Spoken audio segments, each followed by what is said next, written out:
ভাইয়া ছোটকাল থেকে ভাবি আসলে ছোট বাচ্চাকে নিয়ে চলে গেল। এই কোথায় আছে কেমন আছে কিছুই জানি না। আর এই খানবন্দিটা থাকার পরে সায়রা চুপ করো তুমি। আমাদের মতো এই আবিচারদের কাছে এই সস্তা বলির কোনো দাম নেই, বুঝেছ?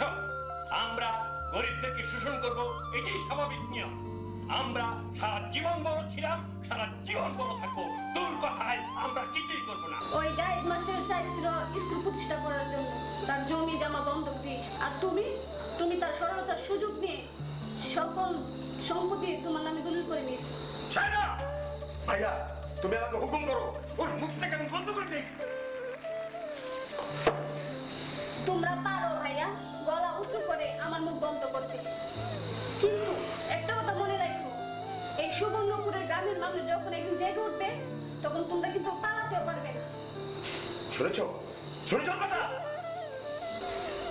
ভাইয়া বসে বসে ওর বকবকানি শুনবেন না, আমরা আমাদের কাজে যাবো।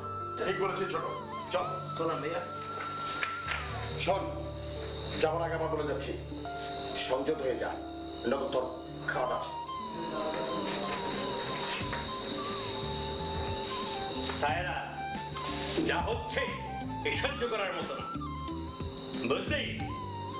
অনেক সহ্য করেছি, কিন্তু আর সহ্য করা যাচ্ছে না।